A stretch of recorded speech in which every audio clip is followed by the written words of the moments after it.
Dr. Stephen L. Tanner, this year's recipient of the Carl G. Mazur Distinguished Faculty Lecture Award, will present today's lecture. Named in honor of the first principal of Brigham Young University and provided through the generosity of the Carl G. Mazur Scholarship Society, this award recognizes one faculty member each year who has a distinguished record as a citizen, teacher, and scholar in the university and has attained a national and even international reputation in an academic discipline. It is the highest honor given to a faculty member at BYU. A native of Ogden, Utah, Stephen Tanner received his higher education at the University of Utah and the University of Wisconsin. He served a mission for the church to the northern states and returned to marry Madeline Gillespie of Salt Lake City. Prior to joining the English faculty in 1978, he taught 7 years at the University of Idaho and spent 2 years as a senior Fulbright lecturer in Brazil, where he helped establish a graduate program in American literature at the Federal University of Minas Gerais in Belo Horizonte, Brazil. Since coming to BYU, he has received 3 additional Fulbright fellowships to lecture in Brazil and Portugal. He has also taught a year in England and lectured several times in Germany. His teaching and scholarly interests lie in the area of humanities, where history, philosophy, and religion impinge on literature, with a special focus on American thought. He is the author of 4 books and numerous articles, most of which treat topics of American literature and biography. We will now be pleased to hear from Professor Stephen L. Tanner.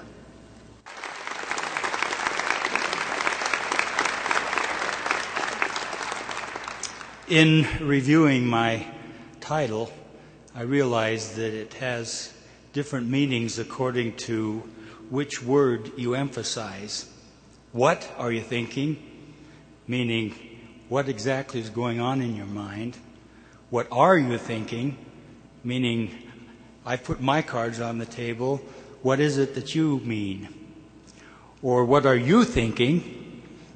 Meaning, exactly what is your opinion on this? And what are you thinking? Meaning, you couldn't have been thinking at all. Have you ever stopped to consider how many synonyms we have for words like think, thinking, and thought?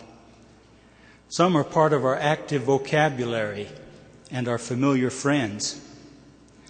Words like ponder, muse, reflect, reason, meditate, contemplate. Some are part of our recognition vocabulary, and although we may not be on intimate terms with them, they're not total strangers. Words like ruminate, cogitate, ratiocinate. Others stretch our recognition vocabulary and seem a little exotic. Words like ideate, mentate, cerebrate. Still others seem like creatures from another planet and have to be beamed up by means of a dictionary. Words like perpend, noesis, and lucubrate. The total of these single-word synonyms makes a hefty list. Then when we add phrases like puzzling over, mulling over, stewing over, soul-searching, putting on one's thinking cap, and using the old gray matter, the list rapidly expands. I gave up my count at about 50. I suppose these many synonyms might be considered a tribute to the human mind, that extraordinary faculty and supreme treasure of the human species, which distinguishes us from other animals. I flatter myself with the notion that we need so many synonyms in order to delineate the subtle nuances of our rich mental activity. Then, with my head in the clouds, I stumble over the disconcerting fact that the most serious pondering I've done recently is whether I'll have fries with that. Suddenly, my list of synonyms seems like linguistic overkill. mere lexicological extravagance, or feather bedding. When I consider the mindless sensory overload that characterizes our electronic age, I begin to wonder if we really need 50 synonyms for thinking, any more than a Samoan Islander might need 50 synonyms for snow. Cultivating habits of reflection, introspection, quiet pondering has been difficult in any age. Samuel Taylor Coleridge, most famous for poems like The Rime of the Ancient Mariner, observes in his book, Aids to Reflection, quote, "It is a matter of great difficulty and requires no ordinary skill and address to fix the attention of men on the world within them, to induce them to study the processes and superintend the works which they are themselves carrying on in their own minds. In short, to awaken in them both the faculty of thought and the inclination to exercise it.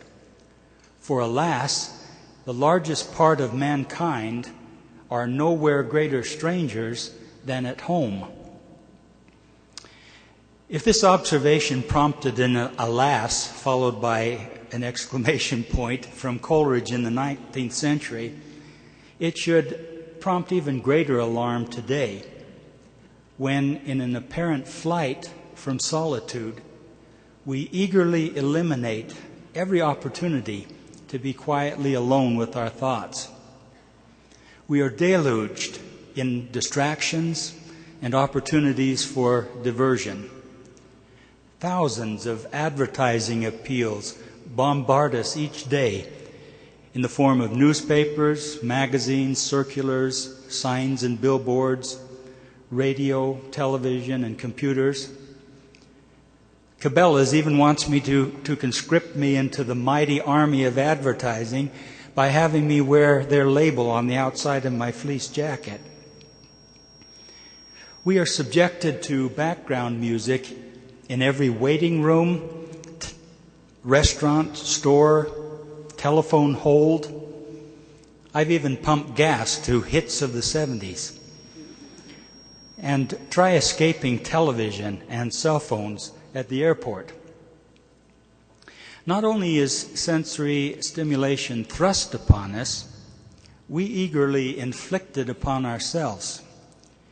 Our homes have numerous handy switches for turning off silence. Our cars, wired for sound, super bass, ka-wump, chugga-wump, chugga-wump, chugga-wump, entice us to dash about at the slightest pretext. Cell phones guarantee that we never have to close our mouths or our ears for any dangerous interval of time. A generation of children are squandering their time in computer games, which may sharpen reflexes, but which certainly preclude reflection. They will develop eyes the size of cantaloupes and brains the size of peas, I heard somebody wisecrack. We are sucked into this flux of perpetual sensory stimulation to the point that solitude, if we have the apparent misfortune of stumbling upon it, seems odd and uncomfortable. I think I understand what Pascal was getting at when he said, the sole cause of man's unhappiness is that he does not know how to stay quietly in his room. Some of us, unsettled by the overstimulation I'm talking about, rush to the cults and cures of exotic therapeutic or trendy meditation. The very name transcendental meditation is bound to seem attractively soothing to a population that has never known the privilege of meditating here and now in the midst of life. The internet is glutted with meditation sites with names like the National Meditation Center or the American Meditation Institute. One of these, for example, the Meditation Society of America, has a meditation station on the web, which provides techniques from all traditions throughout the world. It invites us, quote, become part of the fastest growing meditation community on the internet, end quote. When we join, we get a membership pack, which includes a t-shirt, 2 CDs, and a newsletter subscription. It seems we can't even engage in meditation, the most solitary of acts, without a support group. Other sites advertise meditation stools and assorted paraphernalia. There's even a book titled Meditation for Dummies. One site points out that meditation should, quote, not be confused with forms of concentration. Concentration focuses our attention on a specific functioning of our mind to accomplish a certain goal. Maybe they have in mind things like getting an education, sustaining a marriage, or deciding whether there's a God who answers prayers. Continuing, it says, in contrast, meditation is an exercise aiming to prevent thoughts in a natural way by relaxing the physical body and then trying to keep the mind completely blank with no thoughts whatever. It seems that our higher self does not admit impurities, end quote. I wonder if many of us are doing a pretty good job of keeping our minds blank or on screensaver mode without specialized relaxation techniques. And I'm afraid my mind goes pretty blank sometimes without causing me to bump into my higher self. No, I don't think that replacing mindless sensory overload with mindless forms of trendy meditation is a solution. What is desired is reflection that transpires within everyday lives and that evaluates those lives, assesses values, sets goals, solves problems. In short, that creates examined lives, the only kind that Socrates said are worth living. What is desired is the kind of pondering in the heart recommended repeatedly in the Scriptures. Unfortunately, our society provides little encouragement and few models for quiet pondering.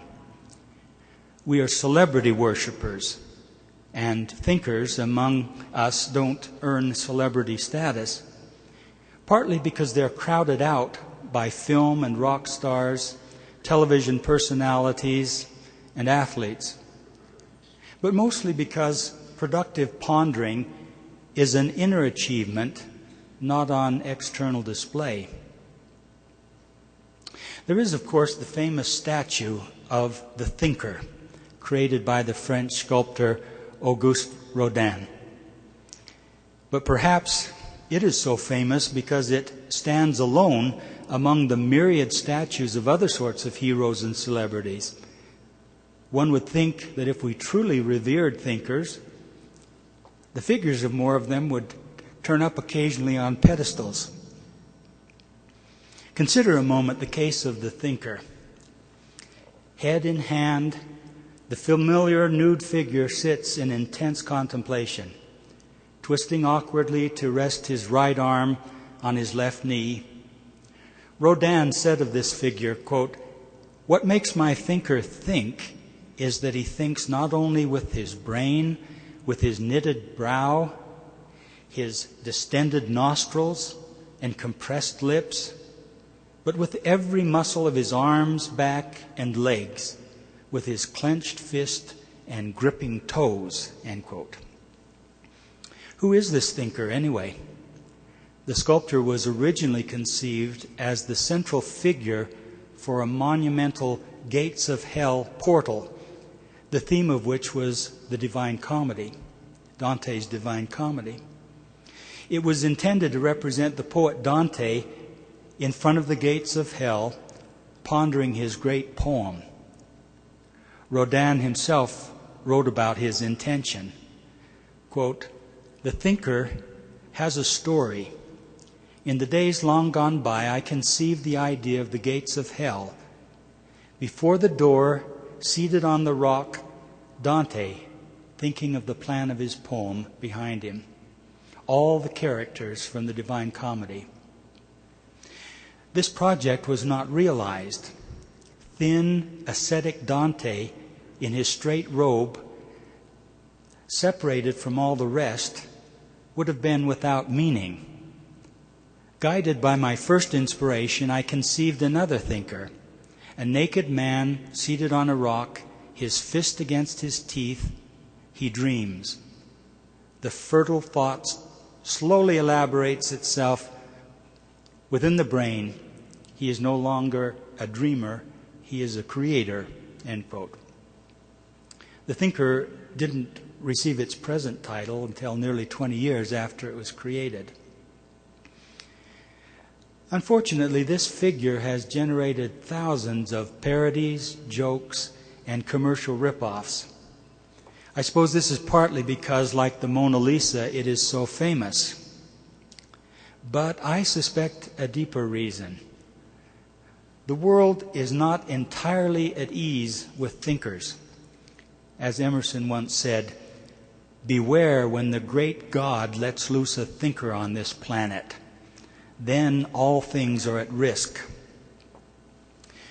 Moreover, we are slightly puzzled by a muscular thinker. We suffer from a misconception that separates brains from brawn. This shows up in popular culture in the stereotypical distinction between nerds and jocks, bookworms and bullies. Rodin himself sensed the incongruity between scrawny Dante and the muscular figures in his portal.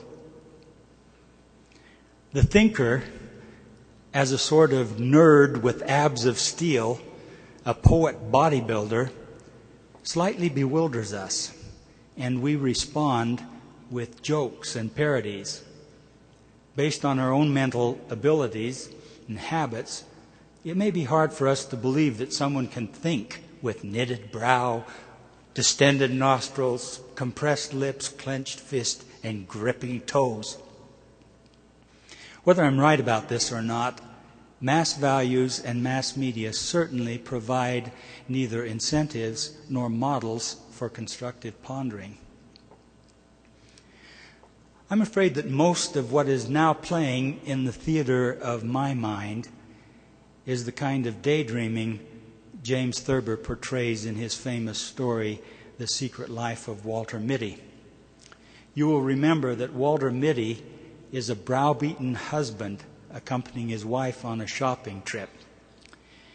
When left unattended, he lapses into fantasies in which he is a naval pilot flying through a hurricane, a famed surgeon performing a stunning medical procedure, the greatest pistol shot in the world, an heroic military captain, and a man facing a firing squad with utter disdain and calm.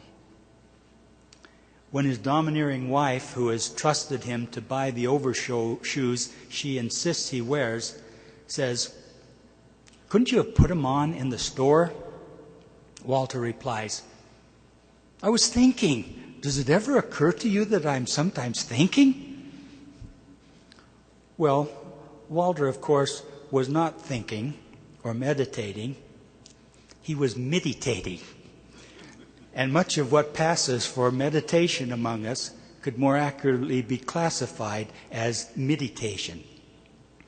I confess that I'm a master of meditation, with nearly an infinite list of credits as writer, producer, director, and starring actor of Inner Adventures.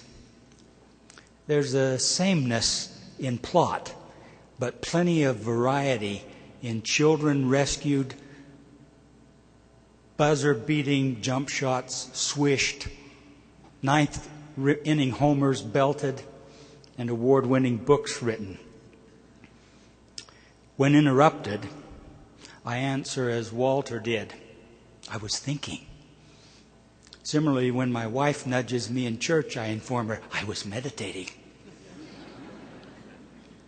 Daydreaming, of course, is not all bad, even though its self-indulgent forms are pretty pathetic. Our lives would be bland, after all, if bereft of inner fantasies. And in its more respectable, less self-indulgent forms, daydreaming is vital to our creating and planning and self-constructing. Thoreau was correct when he advised, if you have built castles in the air, your work need not be lost. That is where they should be. Now put the foundations under them. If daydreaming slips so frequently from meditation into meditation, aren't we much better off reading books? That's a comforting thought for those of us who love reading. I'm a literature professor. Reading for me is both vocation and avocation. What better way to improve my time, I flatter myself. But occasionally while reading, I get the uneasy feeling that if I looked in the mirror, I would see a child sucking on a binky. And each time I teach Emerson's The American Scholar, I am stung by words like these, quote, man thinking must not be subdued by his instruments. Books are for the scholar's idle times. When he can read God directly, the hour is too precious to be wasted in other men's transcripts of their readings, end quote. Without creative reading, Emerson warns, man thinking becomes merely the bookworm. Books, he says, are the best of things well used, abused among the worst. What is the right use? What is the one end which all means go to effect? They are for nothing but to inspire. I had better never see a book than be warped by its attraction clean out of my own orbit and made a satellite instead of a system. The one thing in the world of value is the active soul, end quote. Continual passive reading can rob the mind of elasticity, and we reduce the chances of having thoughts of our own by using books as pacifiers. The German philosopher Arthur Schopenhauer noted the paradoxical nature of balancing knowledge and thinking. Quote, as the biggest library, if it is in disorder, is not as useful as a small but well-arranged one, so you may accumulate a vast amount of knowledge, but it will be of far less value to you than a much smaller amount if you have not thought it over for yourself. Because only through ordering what you know, by comparing every truth with every other truth, can you take complete possession of your knowledge and get it into your power. You can think about only what you know, so you ought to learn something. On the other hand, you can know only what you have thought about. End quote. Reading can be an aid to thought, but only if it's thoughtful reading, what Emerson called creative reading.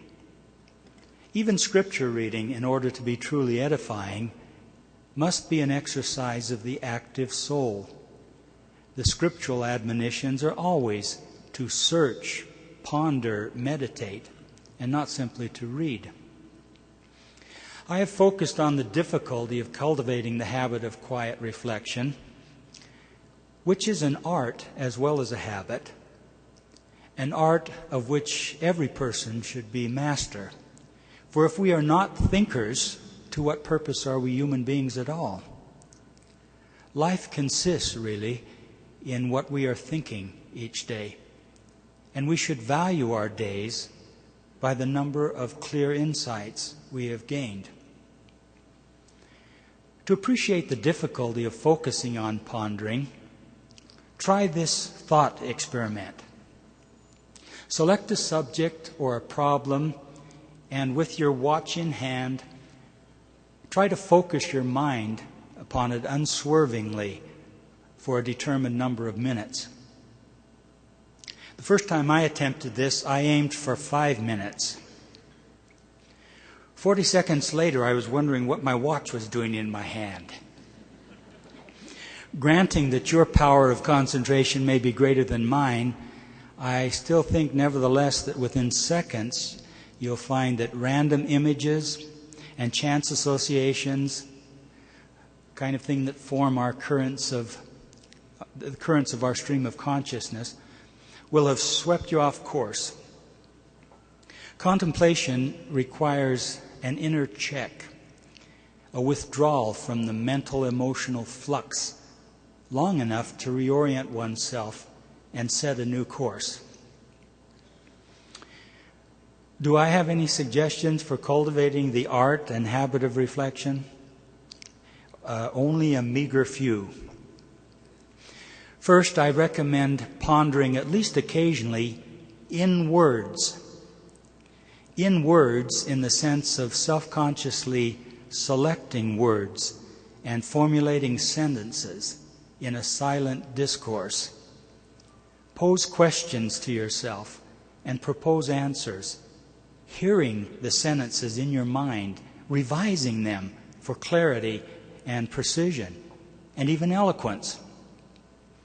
This requires focused concentration that reduces the swervings and deflections I described in the thought experiment I just spoke of. It gives order and continuity to our reflection and promotes a feeling of companionship with our innermost self, a more vivid awareness of the reasoning, creating voice within. This deliberate process of articulation becomes discovery as well as expression. More than one writer has said, "I don't know what I think until I've written it down." Something similar holds for inner composition as well. Words do not merely express our thoughts, they make our thoughts. Second, I recommend pondering about words. Accustom yourself to reflect on the words you hear and read and use, on their derivation and history, their connotation and denotation, their plasticity to context. Don't take words for granted. Many common words serve multiple purposes, acquiring definite meaning only when placed in particular sentences. Thought and often careful reflection is required to interpret the specific instances. Many causes of fuzzy thinking, misunderstanding, indecision, argument can be solved by thoughtful clarification of terms. For if words are not things, said Coleridge, they are living powers by which the things of most importance to mankind are actuated, combined, and humanized. Third, I recommend alert contemplation of the objects and events around us. Their significance is often not immediately apparent. A cartoon in the New Yorker once portrayed the Red Sea parted and two Israelites walking across in conversation. They were participating in one of the greatest faith events in history, an event that would be rehearsed forever as evidence of God's power and goodness. An event that is part of the glue that has held the Jews together as a distinct people down through the ages. One of the Israelites says to the other, "Ick, I think I just stepped on a fish."